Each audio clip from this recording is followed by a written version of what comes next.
வடமாநிலங்களிலிருந்து ரயில் மூலம் படுஜோராக தமிழகத்திற்குள் சர்வசாதாரணமாக கஞ்சா கடத்தி வரப்படும் செய்தி அதிர்ச்சியை ஏற்படுத்தியுள்ளது.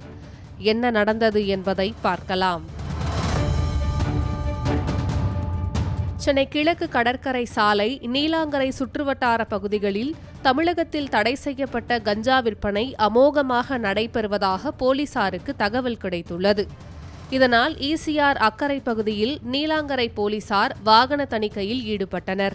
அப்போது ஈசிஆர் சாலையில் வந்த ஆட்டோ ஒன்று போலீசாரை கண்டதும் நிற்காமல் சென்றதை பார்த்த போலீசார் அதை துரத்தி சென்று ஆட்டோவை மடக்கி பிடித்தபோது ஆட்டோவில் தேடப்பட்டு வந்த பழைய கஞ்சா வழக்கில் தலைமறைவாக இருந்த மகேஷ், அடிதடி வழக்கில் தலைமறைவாக இருந்த சின்னராசு மற்றும் பூபதி, கணேஷ் ஆகிய 4 பேர் இருந்துள்ளனர். தலைமறைவாக இருந்த பழைய கஞ்சா வியாபாரி உள்ளிட்ட 4 பேரை கைது செய்த போலீசார் ஆட்டோவை சோதனை செய்ததில் ஆட்டோவில் தமிழகத்தில் தடை செய்யப்பட்ட கஞ்சா 12 கிலோ இருப்பதை கண்டனர். பின்னர் 4வரையும் கைது செய்த போலீசார் பறிமுதல் செய்யப்பட்ட 12 கிலோ கஞ்சா, ஆட்டோ ஆகியவற்றை காவல் நிலையத்திற்கு அழைத்து சென்று விசாரணை மேற்கொண்டனர்.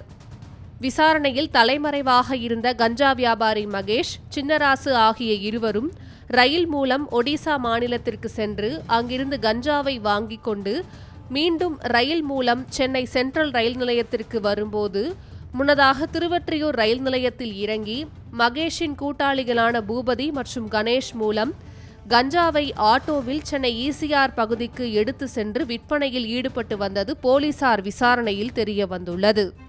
பின்னர் 4 பேர் மீதும் வழக்கு பதிவு செய்த நீலாங்கரை போலீசார் நீதிமன்றத்தில் ஆஜர்படுத்தி அவர்களை சிறையில் அடைத்தனர். சிறப்பாக செயல்பட்டு கஞ்சாவை கடத்தி வந்த நபர்களை கைது செய்து 12 கிலோ கஞ்சாவை பறிமுதல் செய்த சென்னை நீலாங்கரை காவல்துறையினரை சென்னை காவல் ஆணையர் வெகுவாக பாராட்டி வாழ்த்துக்களை தெரிவித்தார். வடமாநிலங்களிலிருந்து தமிழகத்திற்குள் கஞ்சா கடத்தி வரப்படுவதை தடுக்க வேண்டும் என சமூக ஆர்வலர்கள் கோரிக்கை விடுத்துள்ளனர்.